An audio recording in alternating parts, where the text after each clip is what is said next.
Hi everyone, today we're gonna review the OnePlus 3.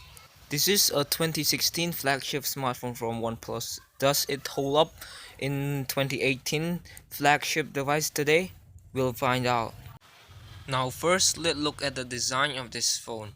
As you know, this is 2018 and if you look at it, the design is not that outdated because you know it has a little bit of bezel, but it still look quite nice, and the display is also quite great.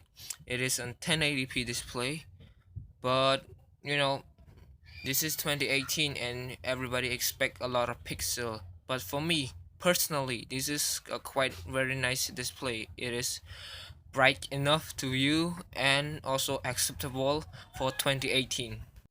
And as you can see, the fingerprint up front is also quite nice. It is fast and it's not actually a home button, it's just a touchpad, and it's very flexible and it can be used for prolong enough for you to wait for enough budget to buy a new phone.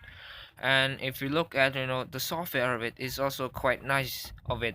It's running Oxygen OS, the latest version one, and it's also been announced that it's going to be be able to get the Android P, and it's a good news because this one has been updated for two version already, like the Nougat and Android Oreo.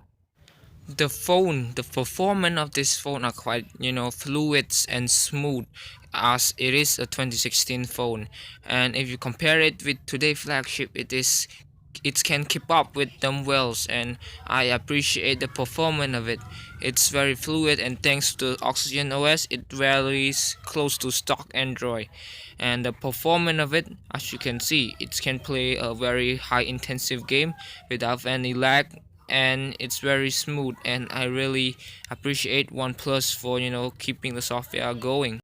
Now if we turn to the camera, it is a 2016 camera, so I remind you it again and again, and for me it's quite acceptable. The photo are not quite up to today's flagship phone, but it still take great photo, and overall it's a good camera for 2018 and it is still good, and it still has that fast charging, the dash charge, 30 minutes for 60%.